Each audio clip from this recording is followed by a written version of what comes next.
Natalie Lynch is a credentialed investigator and licensed attorney, not a vlogger. What do you do to collect evidence in an investigation? You just ask for it mostly.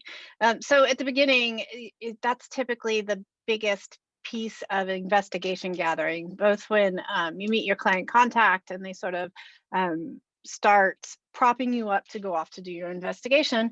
You're going to want to ask for things like pertinent policies and personnel records. With those, be careful about collecting health information. Those should always be separate from disciplinary records anyway, but sometimes in smaller or less sophisticated organizations, they are not. And so you always need to say, I don't need anything with a social security number or with confidential health information on it, but, I do want things like performance reports, write-ups, really any of the odds and ends that are in there. I usually don't need an application unless credentialing has anything to do with the investigation.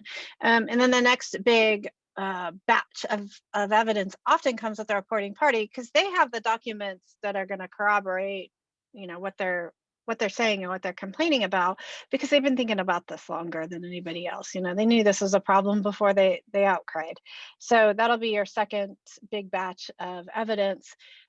Don't overthink this. So unless you're conducting an investigation that you think will go to the police, there is no reason to act as if this is a criminal investigation, because it is not. It is a civil investigation in a workplace.